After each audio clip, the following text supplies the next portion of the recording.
Banyarwanda, baturarwanda mwese, inshuti z'u Rwanda. Dutangiye uyu mwaka mushya dufite icyizere kuko u Rwanda rwageze kuri byinshi, nubwo twahuye n'ibibazo bidasanzwe mu mwaka w'ibihumbi 2020.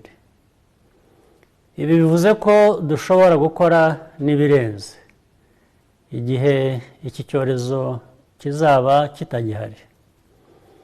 Isomo twakuye muri uyu mwaka ushize nuko iyo twitwaye neza tugashyira hamwe nta cyaduhungabanya.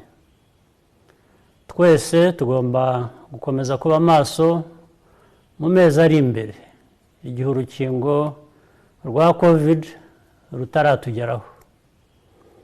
Kubera imbaraga zanyu, ubushake no gukunda igihugu twese dufite, uyu mwaka utangiye uzaba mwiza kurusha uwo dusoje.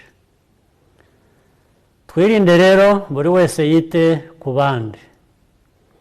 Mu by'ukuri iri jambo ryari ryo gusoza umwaka no gutangiza undi, naho ibindi twabivuze ubwo nabagezagaho uko igihugu gihagaze.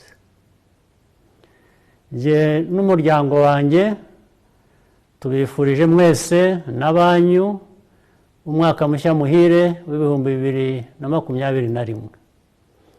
Uzababere uw'uburumbuke.